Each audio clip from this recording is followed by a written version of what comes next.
Saint-Esprit, on reconnaît qu'on ne peut rien sans toi. Et ce message, ça va être que des mots si tu n'exerces pas ton ministère aujourd'hui. Alors, on t'invite. Qui veut inviter le Saint-Esprit? Juste dire, viens Saint-Esprit. Viens en révélation. Transforme ce que je vais entendre aujourd'hui en révélation pour que ça produise une... Pour que ça produise une... Chance, quelqu'un nous a guidés, hein? Alors aujourd'hui, comme je vous ai dit la semaine passée, on a commencé à établir, vous savez que juste à cause du contexte dans lequel on est, on a comme recommencé à zéro en 2020 à cause qu'on a averti les gens de l'arnaque qu'il y avait. Et ça nous a amené évidemment à perdre beaucoup de gens. Beaucoup de gens pensaient qu'on était des complotistes. On l'était, hein? OK, ça me rassure, ça me rassure. Alors, donc, ça a fait qu'on a perdu des gens. Donc, on a recommencé avec une petite poignée de gens, une dizaine de personnes. Et Dieu a envoyé des gens ici différents, d'un peu partout. Et puis, c'est des gens, justement, qui voulaient savoir un petit peu qu'est-ce qui se passait. Alors, on a informé. Fait que ça nous a amené à une nouvelle Église. Alors, on est reparti à zéro. Et puis, Pasteur Denis, qui est fidèle, toujours droit comme une barre, mais il est resté sur le bateau. Et puis, il y en a d'autres aussi, il y a d'autres personnes ici. Alors, ça nous amène à recommencer, à restructurer. Et puis, donc, des nouvelles personnes. On avait une église avant, puis on avait une structure, on avait plein de choses. Puis, là, on recommence, et c'est une joie pour moi de recommencer. Je ne retournerai pas en arrière. Je suis excité de voir qu'est-ce que l'Esprit de Dieu va faire devant. Et on s'en va toujours de gloire en gloire. Donc, on a vécu ici un réveil pendant une quinzaine d'années, Denis, 15-18 ans. Il y avait un réveil ici, c'était un feu de Dieu extraordinaire. Et puis, les gens voulaient toujours être ensemble. On n'avait pas besoin de dire aux gens de se réunir. Les gens avaient soif, comme vous avez entendu le témoignage de Christian ce matin. Les gens en demandaient tous les jours. Et puis, ils pensaient de me brûler, mais c'est eux qui ont brûlé. Oui, c'est eux qui ont brûlé par le feu du Saint-Esprit. Alors, donc, c'est pour ça que la semaine passée, on a commencé à mettre un petit peu les bases de l'Église ici. Et c'est quoi dans le sujet la semaine passée? Attends un petit peu. Disciples. Alors, Jésus dit, allez parmi toutes les nations, faites des disciples, mathétès. Et c'est des gens, c'est pas juste des gens qui reçoivent de l'information, c'est des gens qui reçoivent une éducation spirituelle. Et je sais le jour où j'ai terminé le mandat que Dieu m'a donné, comment donc encore?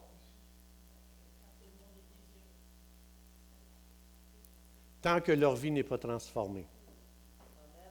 Hein? C'est ça qu'on a vu la semaine passée. Vous avez pris des notes? Non? OK. C'est pas grave, je vends mes notes. Vous n'avez pas besoin de prendre des notes. Je vends mes notes. Je pense que c'est 400 $ chaque message. J'accepte des paiements, 1 $ par semaine pendant les 400 prochains jours. Alors, donc, aujourd'hui, on va tomber sur un autre sujet qu'on va parler parce que si on établit des choses puis que l'Église n'a pas la même pensée, il va y avoir un décalage puis on ne comprendra pas pourquoi on prend des décisions, pourquoi on s'en va dans cette direction. Alors, aujourd'hui, en parlant de restructuration, je veux juste établir les bases qui sont très, très, très, très, très, très, très importantes. La première des choses, c'est qu'il faut savoir une chose, l'Église n'est pas une entreprise. Et Jésus il a dit ici, dans Matthieu 16, 18, il dit, « Tasse-toi de là, c'est moi qui vais la bâtir, l'Église. » Là, je le fais en français courant. « Crée-moi pas, hein, en vérité, en vérité. » Ça, c'est en français courant.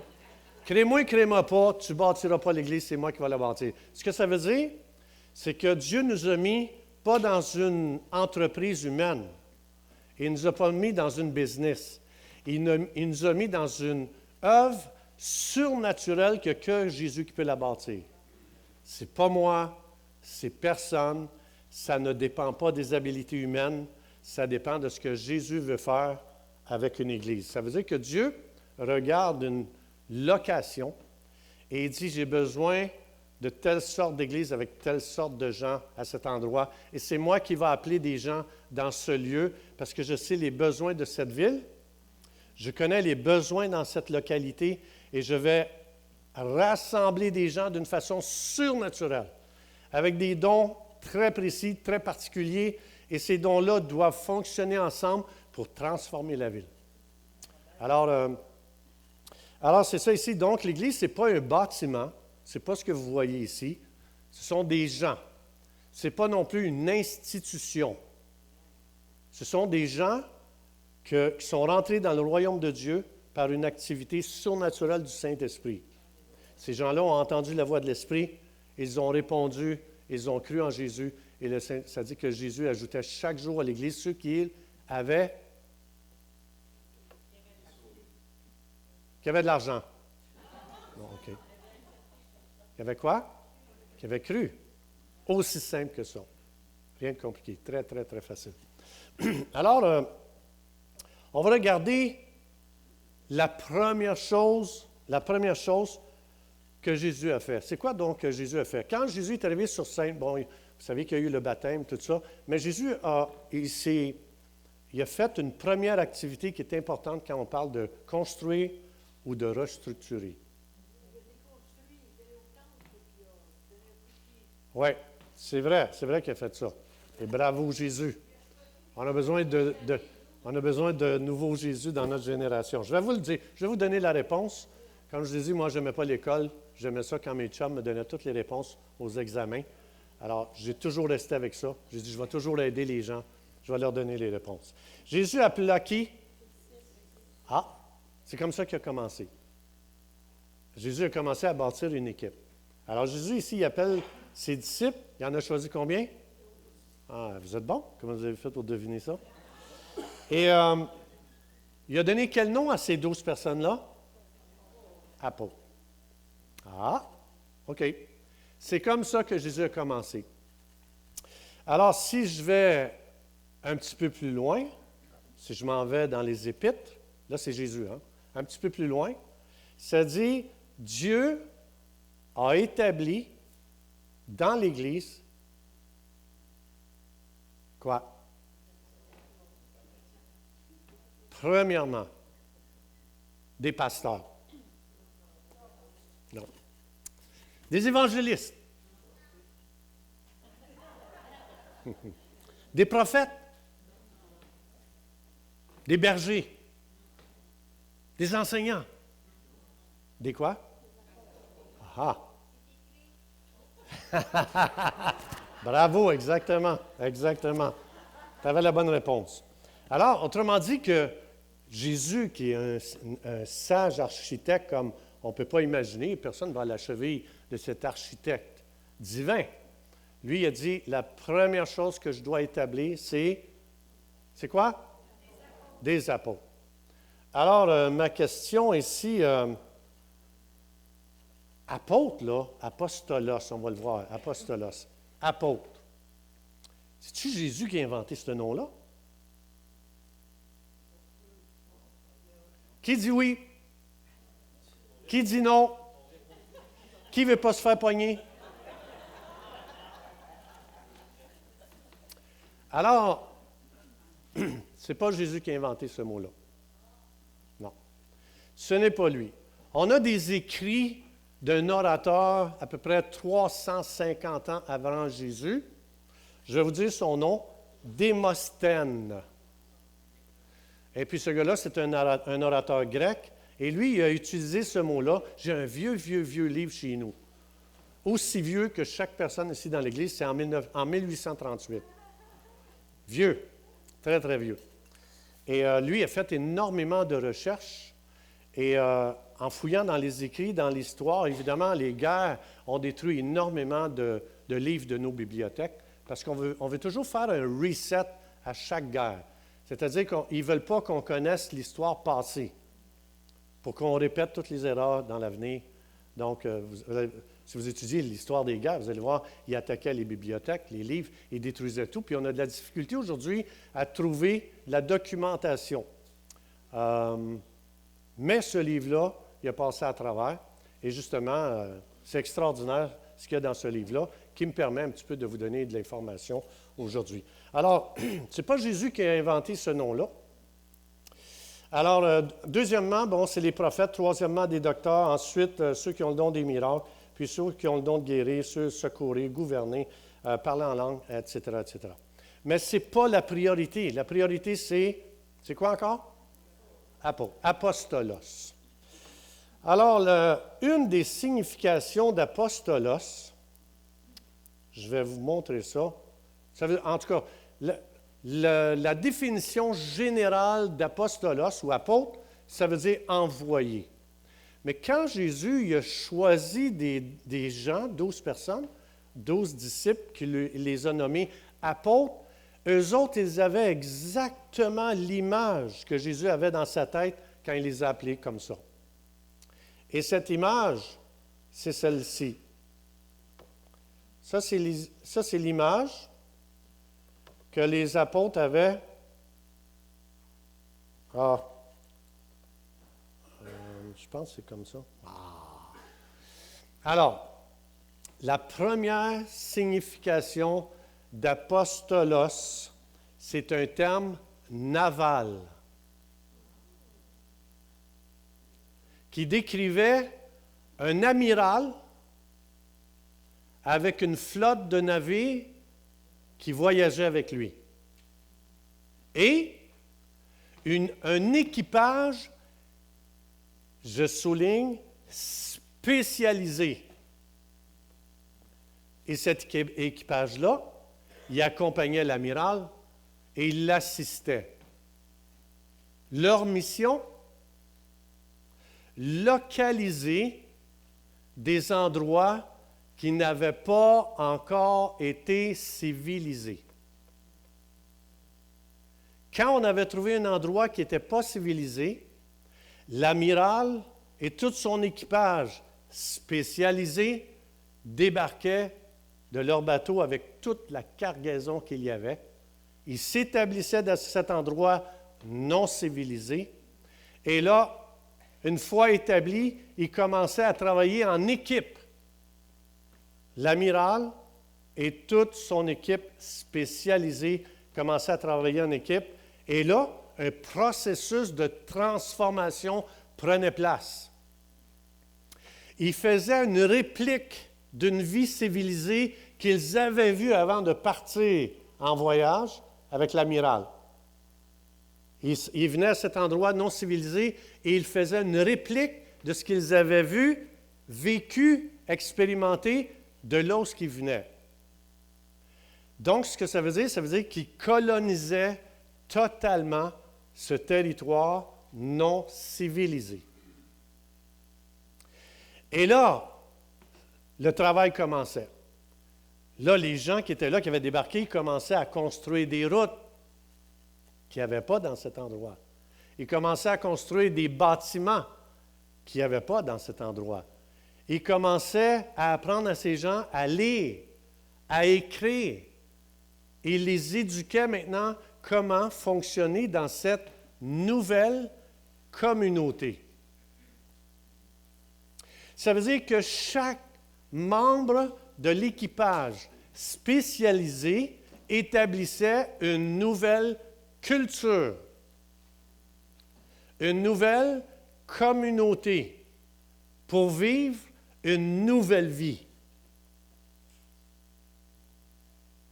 Voilà le mot, une des significations du mot apostolos. Comment, quand Jésus a choisi les 12, puis qu'il a dit, « Je vous appelle », c'est quoi donc encore, comment il les avait appelés? Wow! Comment encore? Hey, on l'applaudit vraiment. La vérité sort de la bouche. Il a tout à fait raison, puis vraiment bravo. Ça veut dire que je suis étonné de voir qu'un enfant écoute. Normalement, il joue sur des tablettes. Alors ici, quand Jésus dit, « Les gars, je vous appelle apôtres. » Comment ça a sonné dans la tête de ces gars-là?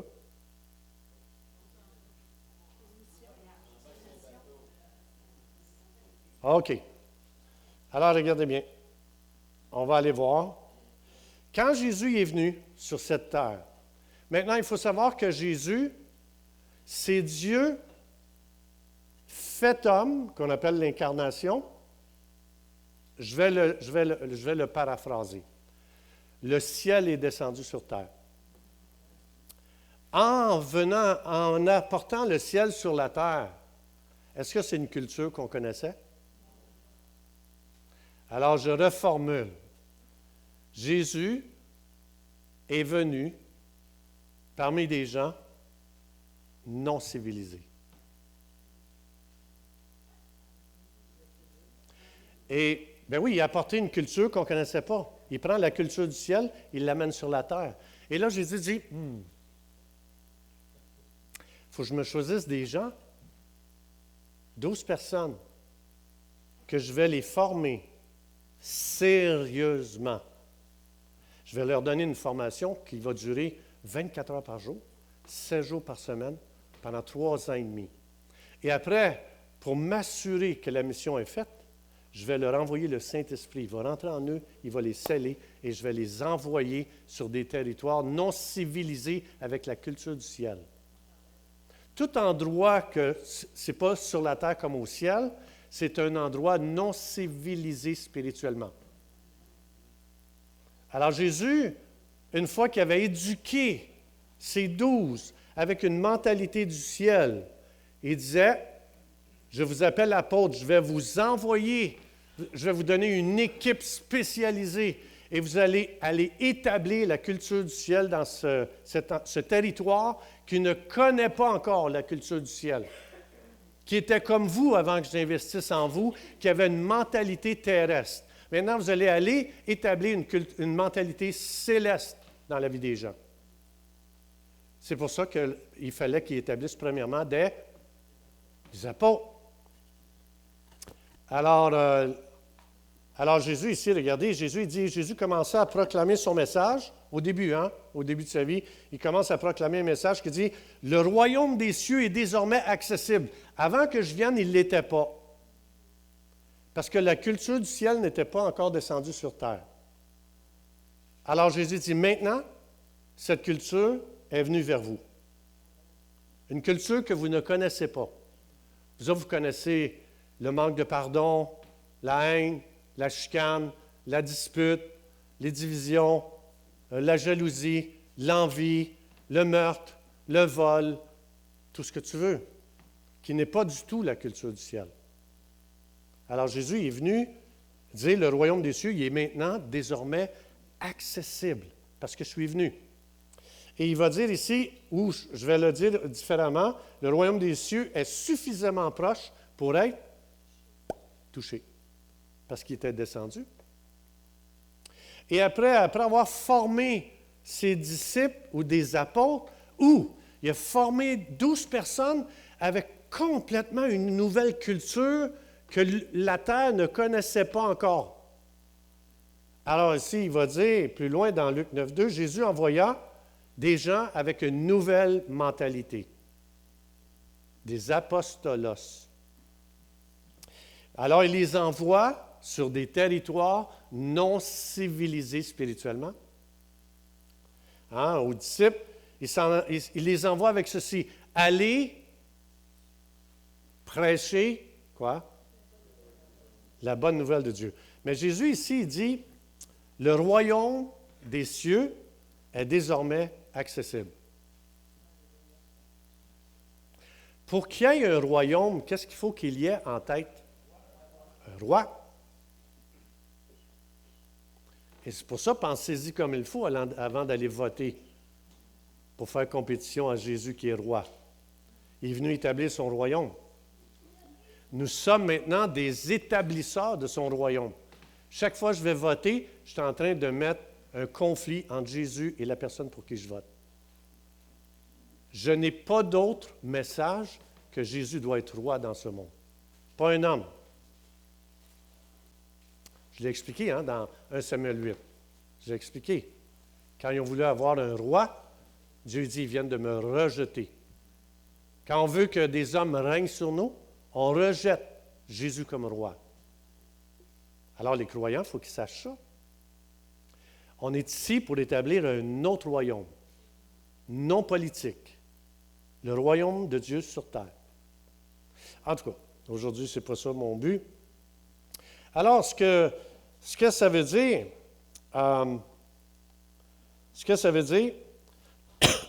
excusez-moi. Alors, pourquoi d'abord Jésus avait besoin des apôtres? C'est quoi la raison? Quand il nous a dit aller faire des disciples, ça veut dire, puisqu'il est roi, c'est un nouveau royaume que la planète Terre ne connaît pas. Nous, on cherche toujours des bonnes personnes en tête qui vont nous diriger. Jésus dit non, ça, ce n'est pas le royaume de Dieu. C'est moi qui dois être établi roi dans un territoire. Il règne. Tu règnes, toi notre majesté. J'ai le goût de la jouer, mais on chante des chants, mais ça veut dire, nous voulons personne d'autre que Jésus comme roi sur nous. C'est ça qu'on prêche. Le royaume, allez prêcher le royaume. Allez prêcher que c'est Jésus qui est roi maintenant. Et nous, on est en train de créer un conflit dans l'Église. On est en train de créer une dichotomie, une dissonance cognitive. On dit aux gens, Jésus est roi, puis tout de suite après, je m'en vais, je me tourne, puis je vais voter. Pour faire une compétition à Jésus roi. On n'est pas constant dans notre compréhension qu'on établit, on a été appelé par Jésus pour aller établir son royaume. Rien d'autre. Son royaume. Pas, le meilleur parti politique, je pense, c'est le Parti conservateur. Ce n'est pas le royaume de Dieu. Je vous promets. Ce n'est pas le royaume. Notre mission, le royaume. C'est ça notre mission. Alors, donc, ça veut dire, il les envoie, Jésus est en train de dire, les boys, je vais vous envoyer sur des territoires où est-ce que la culture du royaume n'est pas encore instaurée dans cet endroit. Alors, moi, ce que je vous propose, c'est un petit tour de bateau. On va faire un petit tour de bateau ensemble. Ça vous tente-tu? Qui veut faire un tour de bateau? OK. Alors, aujourd'hui, je prends ce rôle-là, mais je ne suis pas en train de dire que je suis un apôtre. Je vais juste, parce que je suis en avant, c'est moi qui prends la barre, le gouvernail, exactement, et on va naviguer un peu. OK? On fait un petit tour de bateau. On s'en va. Demain, c'est quel jour encore? Lundi, ah oui, lundi. Alors, on va naviguer, puis on s'en va à lundi matin. On fait quoi lundi matin? On s'en va au travail. Dites-moi, demain matin, là, quand tu vas arriver à ton travail, est-ce que c'est la culture du ciel à ton travail? Ah! Qu'est-ce que l'amiral faisait avec son équipage? C'était quoi leur mission? Oui, trouver des endroits non civilisés. Alors, une fois qu'il l'avait trouvé, qu'est-ce qu'il faisait? Il débarquait, il s'installait, puis il travaillait en équipe pour transformer ce lieu, right? Alors, pourquoi Dieu t'a apostolisé lorsque tu es le lundi matin?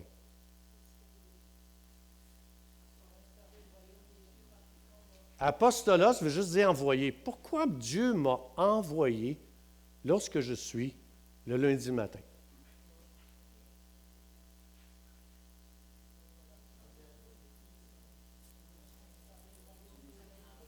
Pourquoi? Pour devenir un agent de changement de la culture lorsque je suis à mon travail. Pas pour ta paye. Non. Jésus n'a jamais dit, je vais faire de vous des apôtres, vous allez faire de l'argent, vous allez voir, c'est terrible. Il n'a pas dit ça.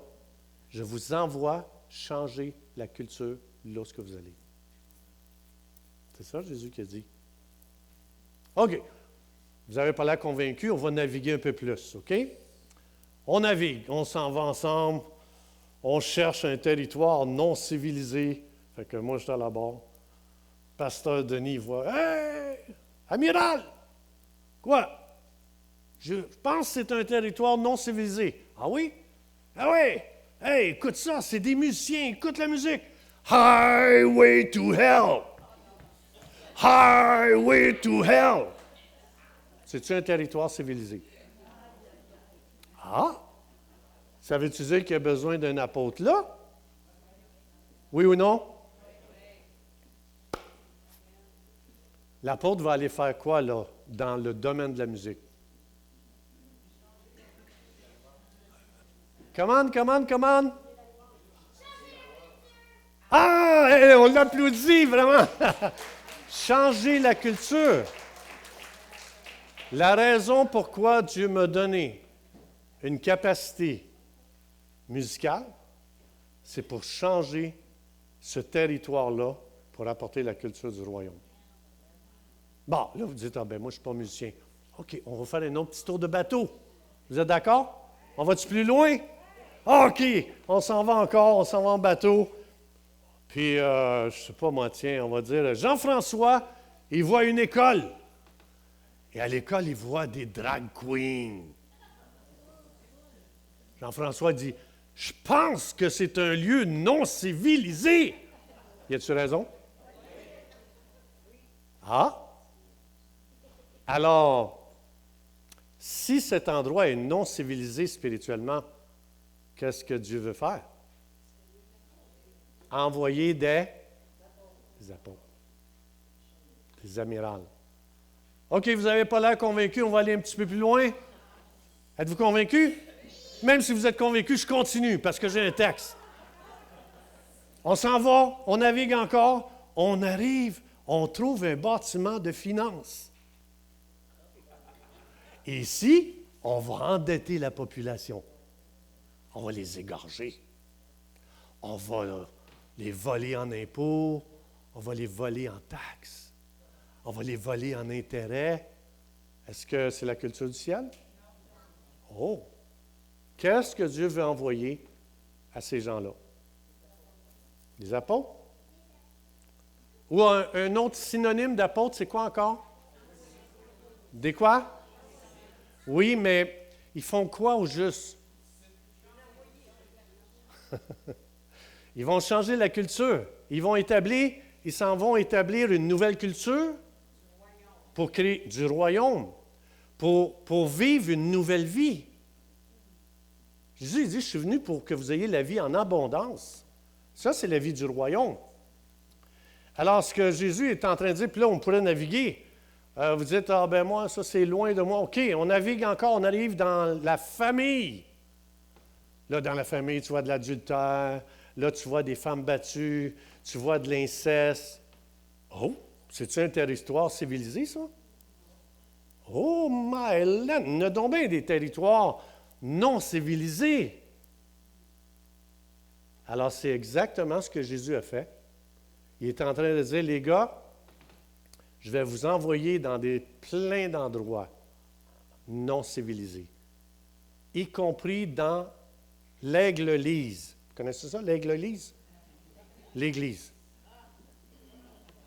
Même dans l'Église, on a besoin des apôtres pour sortir les gens de la tradition, de la religiosité, du légalisme. Fait qu'on a besoin aussi, c'est des territoires non civilisés. Tu peux être dans l'Église, puis c'est un territoire non civilisé. Quand l'Église est rendue qu'elle fait des grosses publicités, « Venez entendre tel apôtre! » C'est non civilisé spirituellement. On est rendu qu'on crée des apôtres hollywoodiens. C'est devenu des vedettes d'Hollywood. Venez entendre tel prophète. Es-tu en train de dire que ne va jamais entendre un papa dans l'Église? Pourquoi on ne fait jamais de publicité? Venez entendre tel père. Venez entendre tel chrétien qui place les chaises. Venez voir Jean-François qui fait la soupe. Pourquoi on ne fait pas des bannières pour ça? parce qu'on a déformé le mandat de l'apôtre. L'Église a le besoin de réforme. Ça n'a rien à voir. Ce n'est pas une question de popularité et de vedettariat. C'est une question d'une mission, de quelqu'un qui a une vision et qui dit « Mais l'aime qu'on a besoin d'apôtres dans l'Église, ça n'a pas de bon sens ce que l'Église fait. L'Église est non civilisée. »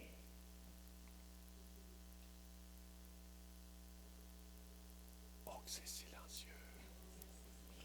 Alors, là, on pourrait naviguer encore, mais je pense que vous avez compris le point. Puis je pense que l'heure avance. Oh, oui. Alors, équipage du 1236 spécialisé. Je vais faire une proposition au 1236. C'est une proposition.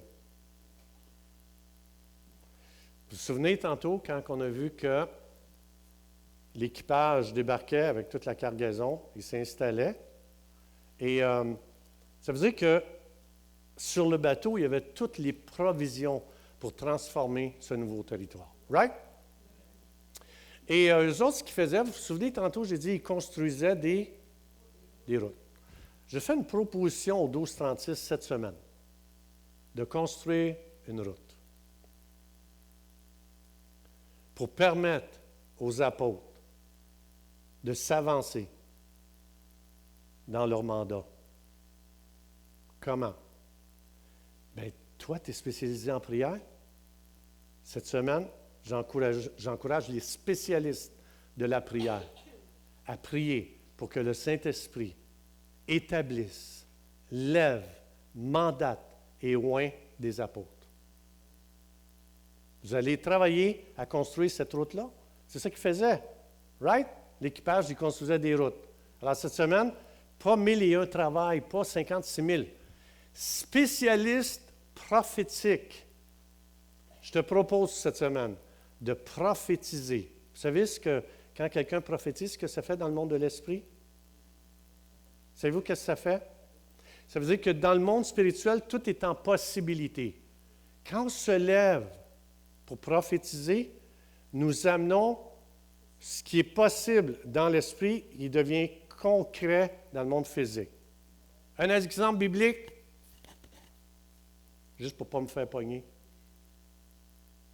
Ézéchiel.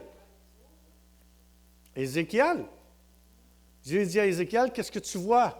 Qu'est-ce qu'il voyait? Des eaux desséchées. Dieu dit, j'ai une solution pour transformer ça. Et ce n'est pas moi qui va le faire, c'est toi, Ézéchiel, qui va le faire. C'est quoi qu'il a dit de faire? Prophétiser. Il dit, Ézéchiel, refuse de te soumettre à ce que tu vois. Tu vas te lever avec une voix prophétique et tu vas transformer. Ça veut dire qu'en possibilité, c'était là qu'une armée se lève à partir des eaux desséchées. Right? Voilà la puissance du prophétique. Le prophétique, ce n'est pas quelqu'un qui voit ce qui ne marche pas.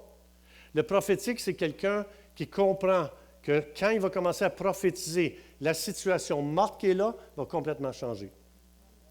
Alors, spécialiste de la prophétie, je vous propose cette semaine de prophétiser concernant les apôtres dans notre génération. Ah ben tiens, spécialiste de décret. Y en a-tu qui sont spécialistes de décret? Un spécialiste de décret, les seuls qui pouvaient faire des décrets, c'est qui? Des rois. Apocalypse 1,7, ça ne dit pas qu'on est des rois sacrificateurs? Alors, ça veut dire que quand un roi faisait un décret, tout le royaume devait se soumettre à ce décret.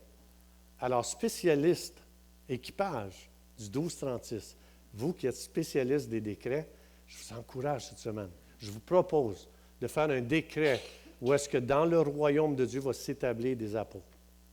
Puisque c'est premièrement, ça ne me donne rien de parler de toutes les autres si premièrement ça, ce n'est pas établi.